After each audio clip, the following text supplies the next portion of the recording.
गेल्या काही दिवसांपासून ठाकरे बंधू एकत्र आल्यानं मुंबईतील राजकीय वर्तुळात प्रचंड चर्चा असलेल्या the best employees cooperative credit सोसायटीच्या निवडणुकीचा निकाल अखेर समोर आला।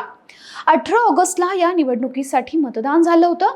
त्यानंतर मंगळवारी मध्यरात्री या निवडणुकीचा अंतिम निकाल जाहीर झाला।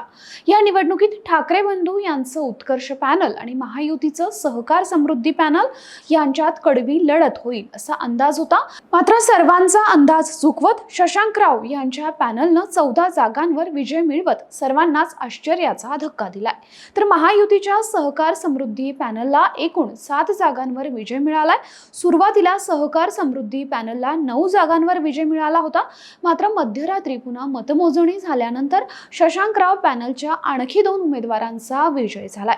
गेल्या 9 वर्षापासून बेस्ट पतपेढीवर ठाकरे गटाचं एक हाती वर्चस्व होतं। मात्र आता या ठिकाणी शशांकराव पॅनलची सत्ता आली आहे। या निवडणुकीत ठाकरे बंधूंच्या उत्कर्ष पॅनलला एकही जागा जिंकता आली नाहीये।